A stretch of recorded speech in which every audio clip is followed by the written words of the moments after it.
Where are they? The phrase chanted every 21st of June in Guatemala, the National Day of Enforced Disappearances, a day of commemoration for the 45,000 people who went missing during the country's civil war. It is 1960. A group of army officers rises up against the influence of the United States and triggers a war which lasts 36 years. On one side, a series of dictators supported by the army and the US. On the other, leftist rebel forces supported by Cuba. Between the two, the Maya people found themselves trapped and paying a heavy price. In more than 3 decades of fighting, atrocities and massacres saw around 200,000 deaths.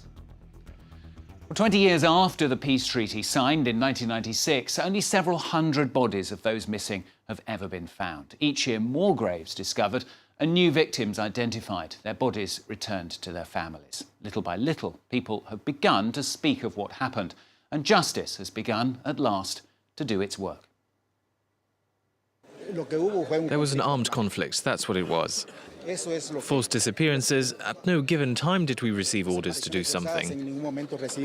The sad fact about this is that the law is not fair. They're accusing us who were within the law defending Guatemala. Well, in Guatemala, impunity was, until very recently, complete. The war and its crimes ignored, and the power of those responsible never questioned. Some are even now close to the political party of Jimmy Morales, the new president who came to power this year. Well, Laurence Cuvillier and Mathieu Comin revisit Guatemala for France 24, where the missing refuse to be forgotten.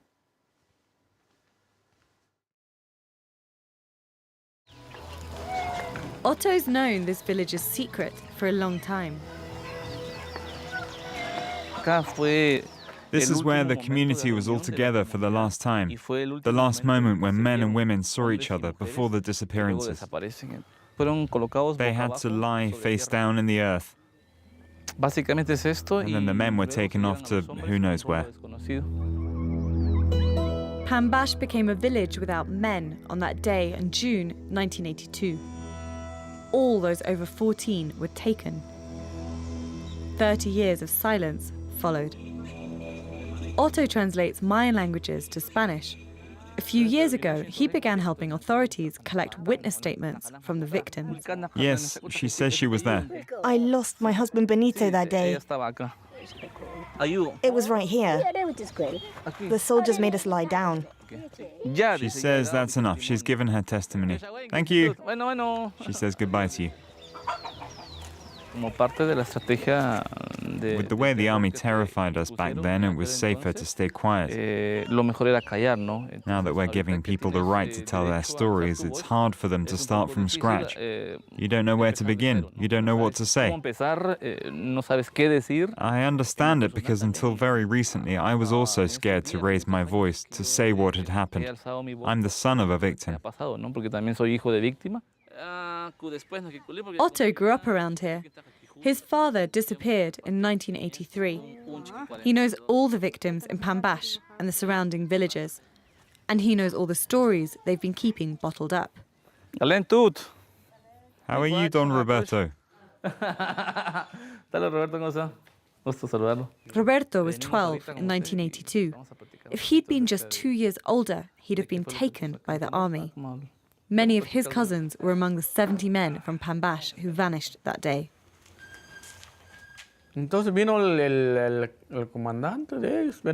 Their commander went to the women and he said, "Don't worry, these guys are just going to do military service.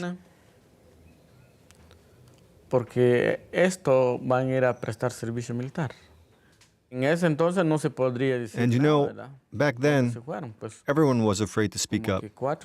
Just 4 women dared to go to the military base to ask if they knew where their husbands were. But they didn't tell them anything. They said they had nothing here. But it was in this military base that their bodies were found in 2012. They were tangled up with 500 other corpses that had been dumped in pits. Today, the UN uses Kanel as a training base for its peacekeeping operations. But the name still sends shivers down the spines of many people around here. When they let us go to the mass graves, I remember this woman and her son. She pointed at something with her finger. You know, the bodies still had clothes on them, and the clothes hadn't rotten away yet. She said, "That's your father's shirt. He's there." And they began to cry.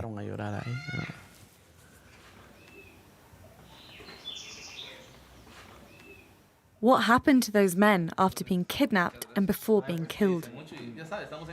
Only one person knows: Francisco, the sole survivor of the massacre.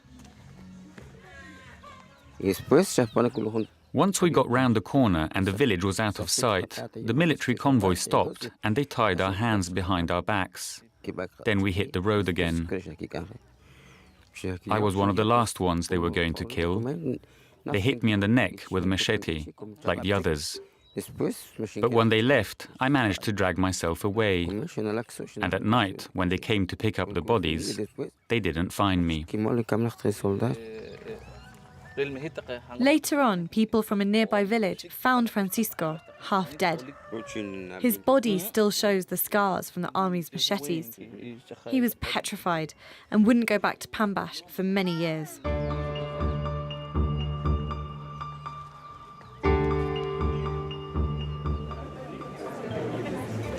It's the first hearing in the trial against the perpetrators of the Cleon Pass killings, and tensions are high.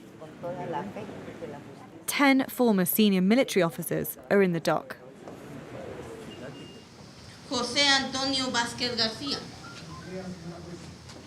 Trials for war crimes only began in 2012. These once feared officers now look frail. It's not right for him to be here, because without them, without this military group, today Guatemala would be just like Cuba or Venezuela. But 30 years on, the victims' memories are hazy. The report doesn't show the precise date when the alleged events took place. It only says the year, 1983. But many Mayans were illiterate and didn't use calendars. Now the army's clinging to that lack of precision. I feel good. I feel good because I'm not responsible. Look at what they're doing. They're accusing innocent people. Can you imagine how much all this cost me? I'm innocent. On this morning, of the 10 men accused, 2 walk out free.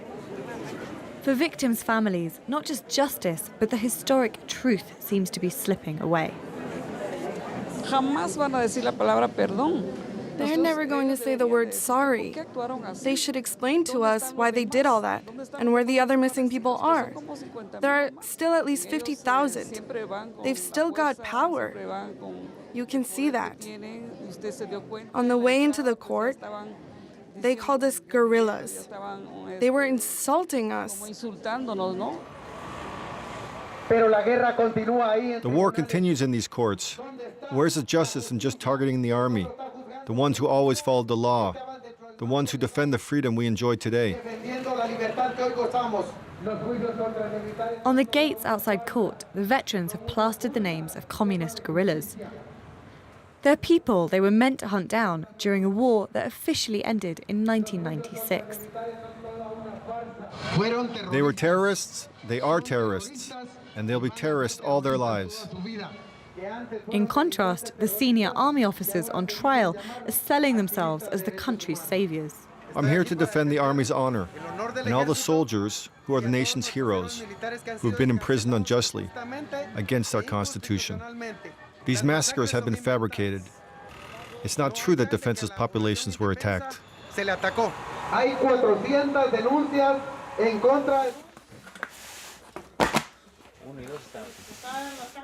The mass graves being dug up around the country tell a different story. There are more to come.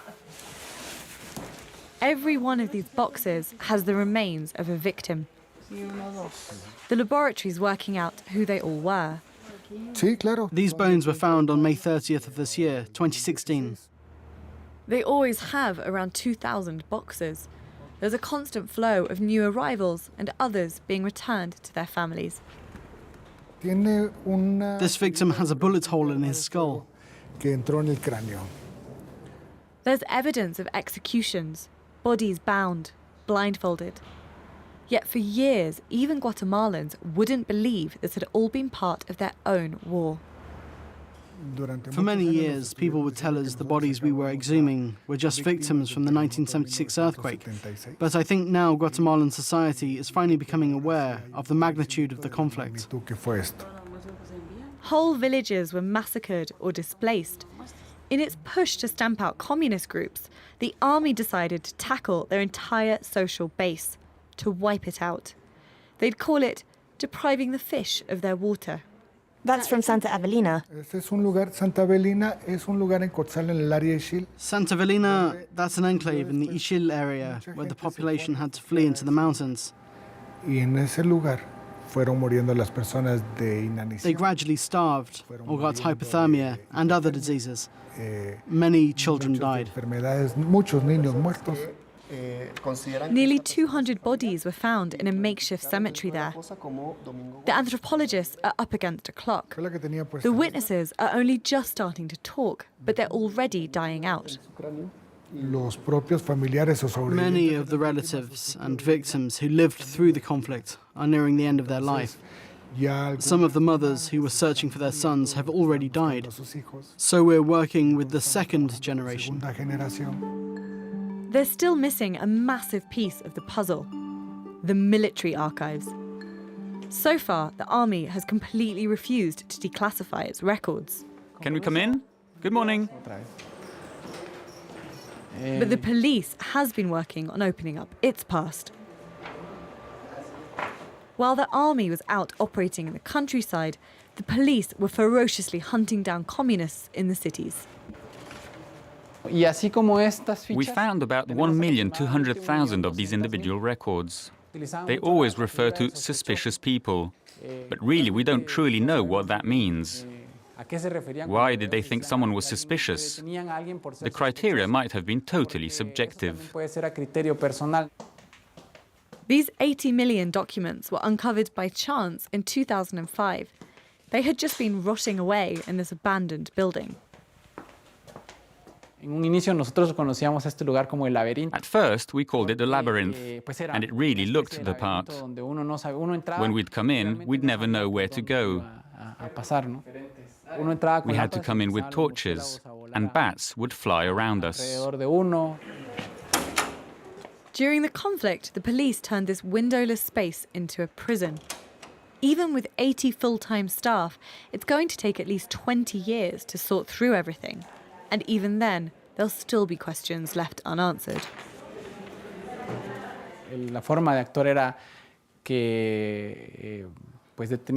Here's how it worked. The police would pick people up and bring them here. They'd be tortured and killed. Then they'd dump their bodies on the street. No records say this place existed. And there were no survivors, because they were all killed. The only people who made it out alive were the executioners.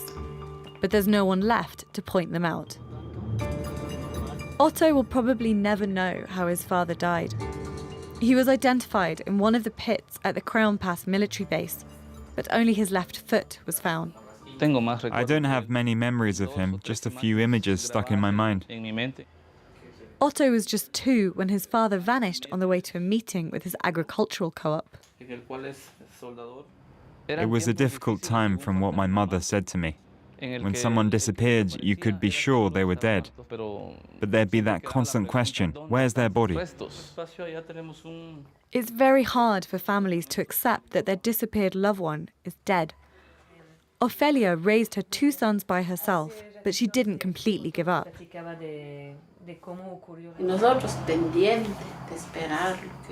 We'd wait and wait for him to reappear, and nothing. I'd hoped he'd fled abroad, that he'd taken refuge somewhere. That was my hope. Now I know that's not what happened.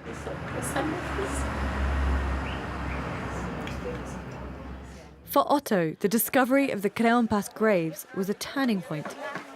Finally, all that silence gave way to solidarity. He quit his old job to dedicate himself full-time to working with the victims' families. At Criampas, we saw all these people from nearby villages and had this realization. They were there from San Cristobal, Santa Cruz. And we'd say, really? You lost your father? I didn't even know that. We were just starting to understand. And when we met up at Criampas to give our DNA samples and testimonies, we decided to get together once a week. That was all new, and it's totally changed our lives, our way of thinking and doing. But decades of fear don't fade away easily. Many survivors are still struggling to talk about what they went through. They maybe never will. But thanks to those speaking out now, the 30-year wait for justice might finally bear fruit. They can change their country's narrative. Otto's going to bury his father's remains soon. Peace may have been officially signed 20 years ago, but it's only just reaching his family.